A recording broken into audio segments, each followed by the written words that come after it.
Welcome to this Concept Explainer, brought to you by CBSE Score Lab of profsam.com, that is profsam.com. आज हम unit 10 wave optics से एक ऐसी चीज समझेंगे जो फिजिक्स के सबसे ब्यूटीफुल आइडियाज में से एक है।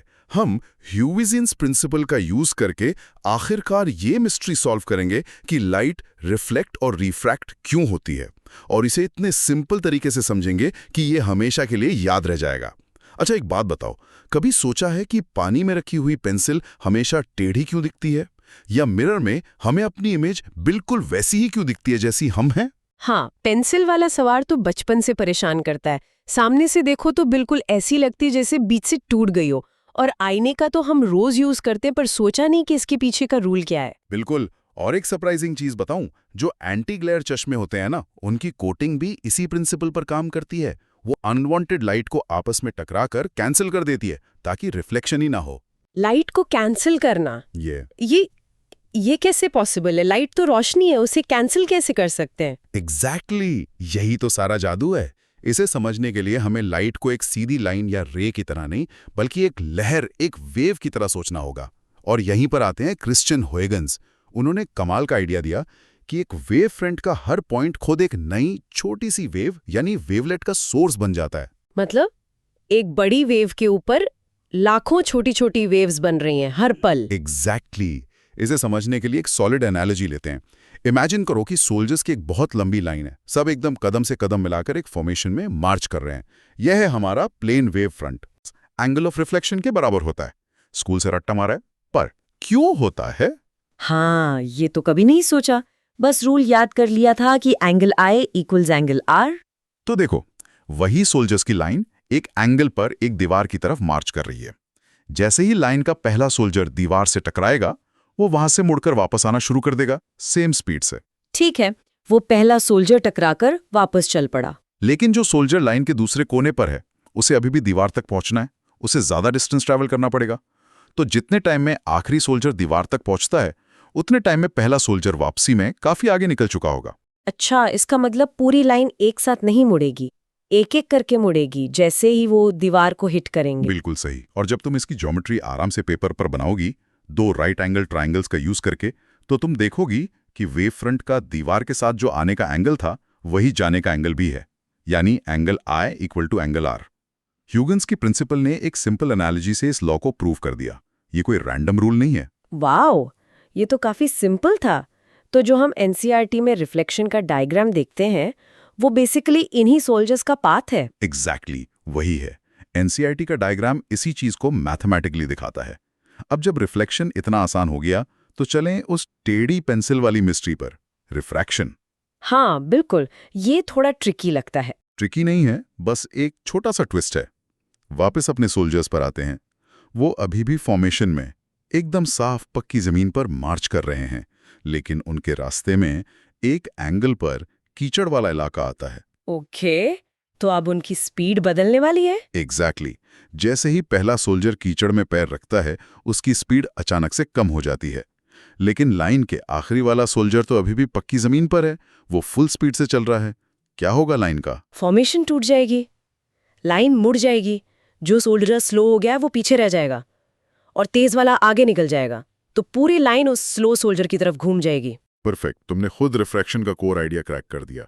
लाइन कीचड़ की तरफ यानी नॉर्मल की तरफ बेंड हो जाएगी। यही लाइट के साथ होता है। जब लाइट हवा जैसे रेयर मीडियम से पानी या कांच जैसे डेंसर मीडियम में जाती है, उसकी स्पीड कम हो जाती है और वो बेंड हो जाती है। तो पेंसिल का टेढ़ा दिखना बस लाइट की स्पीड का पानी में कम हो जाना है। ये तो काफी इंट्यूटिव है, लेकिन इसे स्नेल्स लॉ से कैसे कनेक्ट करें? एनसीईआरटी का डायग्राम तो काफी टेक्निकल लगता है। उसमें वेव फ्रंट AB है, एंगल्स हैं, V1t और V2t जैसे टर्म्स है। वो सब क्या है? बहुत अच्छा सवाल है। चलो उस टेक्निकल डायग्राम को अपनी सोल्जर्स वाली एनोलॉजी से डीकोड करते हैं।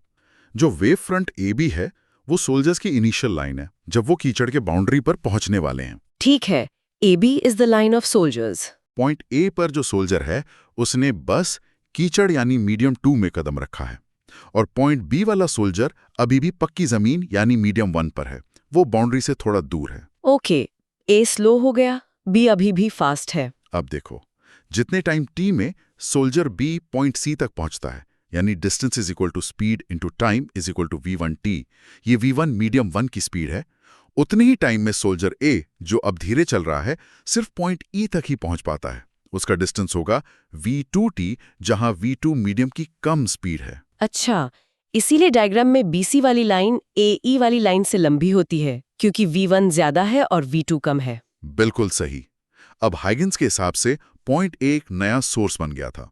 उसने v2t रेडियस का एक छोटा सा गोला यानी वेवलेट बनाया। जब हम C पॉइंट से इस गोले पर एक टैंजेंट लाइन CE बनाते हैं, तो ये CE हमारा नया मुड़ा हुआ वेव फ्रंट है। और इन्हीं ट्रायंगल्स ABC और AEC से स्नेल्स लॉ प्रूव होता है। हाँ, इन दोनों ट्रायंगल्स में सिंपल ट्रिग्नोमेट्री यूज करके sin i is equal to BCAC और sin r is equal to AEAC। जब इनको डिवाइड करते हैं तो मिलता है sin i sin r is equal to V1 V2, और हम जानते हैं कि refractive index n is CV। इसे अरेंज करके हमें मिलता है n1 sin i is equal to n2 sin r। ये रहा स्नेल्स लॉ। देखा, हाइगन्स के सिंपल आइडिया ने स्नेल्स लॉ को भी डिराइव कर दिया। Hope everything is clear so far. This concept explainer is from profsam.com, that is profsm.com। चलो एक छोटा सा एग्जाम्पल लेते हैं। मान लो लाइट हवा, जिसका refractive index n1 is equal to 1 है, से 45 डिग्री के एंगल पर कांच, जिसका n2 इज इक्वल टू 1.5 है, में एंटर कर रही है। स्नेल्स लॉ यूज करें। 1 multiplied by sine 45 degree is equal to 1.5 multiplied by sine r। जब इसे सॉल्व करते हैं तो रिफ्रैक्टेड एंगल r लगभग 28.1 डिग्री आता है। तो 45 डिग्री से घटकर 28.1 डिग्री हो गया। एंगल कम हो गया, मतलब लाइट नॉर्मल की तरफ बेंड हो गई। बिल्कुल वैसा ही जैसे सोल्जर्स कीचड़ की तरफ मुड़ गए थे। एग्जैक्टली। और ये टॉपिक सीधा पिछले यूनिट रे ऑप्टिक्स से जुड़ा है। रे ऑप्टिक्स हमें स्नेल्स लॉ बताता है, पर वेव ऑप्टिक्स हमें समझाता है कि स्नेल्स लॉ क्यों काम करता है, उसके पीछे की फिजिक्स क्या है। ये थ्योरी में तो सब क्लियर हो गया, पर एग्जाम्स में स्टूडेंट सबसे ज्यादा गलती कहाँ करते हैं इस टॉपिक में?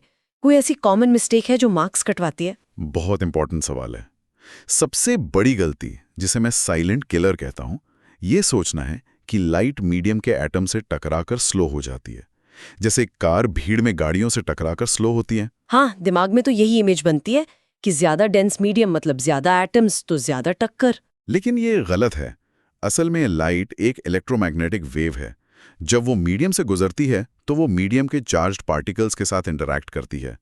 वो चार्जेस ऑसिलेट करते हैं और फिर अपनी एक नई वेव री एमिट करते हैं।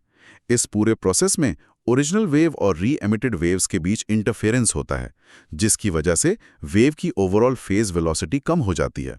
ओह वाओ, तो ये टक्कर नहीं बल्कि एक कॉम्प्लेक्स इंटरैक्शन और री एमिशन का प्रोसेस है। मतलब लाइट की एनर्जी कम नहीं होती? बिल्कुल नहीं।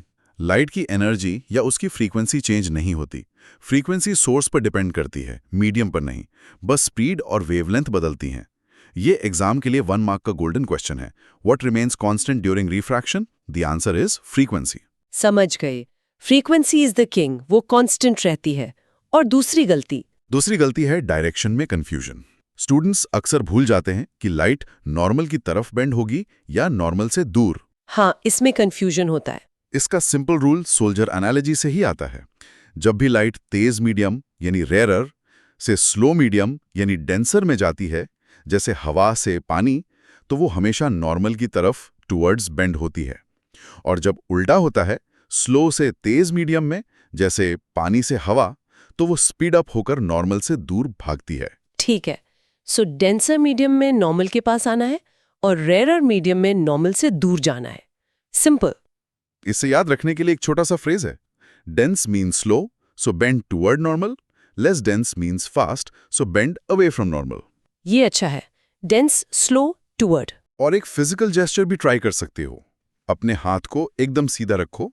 ये तुम्हारा वेव फ्रंट है। अब इसे आगे बढ़ाओ, जैसे ये हवा में चल रहा है। अब इमेजिन करो कि तुम्हारा हाथ एक गाढ़े चिपचिपे लिक्विड, जैसे शहद में एंटर कर रहा है। क्या होगा? मेरी उंगलियां जो पहले एंटर करेंगी वो स्लो हो जाएंगी और पूरा हाथ अंदर की तरफ यानी नॉर्मल की तरफ अपने आप मुड़ जाएगा। देखा, ये तो रिफ्रैक्शन है। तुमने खुद अपनी बॉडी से इसे फील कर लिया। अब कभी नहीं भूलोगी। ये तो कमाल का है। मैं तो एग्जाम हॉल में जरूर ये जेस्चर दिमाग में ट्राई करूंगी टू रिमेंबर द डायरेक्शन। तो चलो आज की इस गहरी चर्चा को 3 की पॉइंट्स में समराइज करते हैं। पहला, law of reflection, angle I equal to angle R, और Snell's law of refraction, N1 sin I equal to N2 sin R। कोई अजीब रूल्स नहीं है, उन्हें हॉयगन्स के वेव प्रिंसिपल से लॉजिकली डिराइव किया जा सकता है। दूसरा, रिफ्रैक्शन का आखिरकार एक ही कारण है, लाइट की स्पीड का अलग अलग मीडियम में अलग होना। स्पीड बदलती है, इसीलिए वेव फ्रंट बेंड होता है। और तीसरा, जो एग्जाम के लिए सबसे इंपॉर्टेंट है, रिफ्रैक्शन के दौरान लाइट की स्पीड और वेवलेंथ बदल जाती है, लेकिन उसकी फ्रीक्वेंसी हमेशा हमेशा कांस्टेंट रहती है। और सोचने के लिए एक आखिरी बात छोड़ जाता हूं, हॉयगन्स का प्रिंसिपल सिर्फ लाइट के लिए नहीं है, यह हर तरह की वेव के लिए काम करता है, पानी की लहरों से लेकर साउंड वेव्स तक, इवन अर्थक्वेक की वेव्स तक। एक ही सिंपल सा आइडिया पूरे नेचर को गवर्न कर रहा है।